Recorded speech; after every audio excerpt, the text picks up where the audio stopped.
story oli selline, et mu auto läks väga rooste ja tuli üle värvida, aga siis mult mu elukaaslane küsis, et kas su auto peab olema hall. Ja siis ta näitas mulle internetist pilti ühest Cadillacist ja mul läks silm särama selle peale.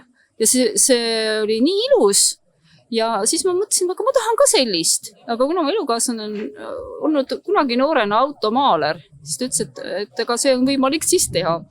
Valisin värvi välja, selle lilla värvi nimi on Crazy Plum. ja roosa on valitud lihtsalt värvikaartide järgi tavalisest autopoest.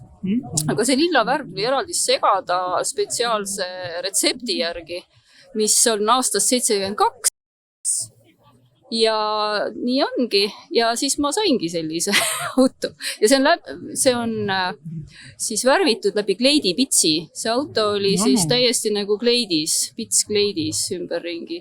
5 tundi teipimist ja siis selline ta tuli. Selle tehnika avastas juhuslikult üks Ameerika automaaler, kes jättis tordipaberi oma maalritöökoja laua peale.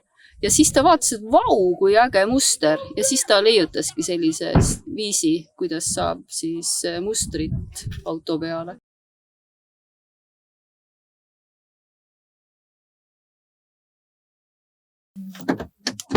Selle stiiliga käib kokku. Kübar. Alati roosa kübar.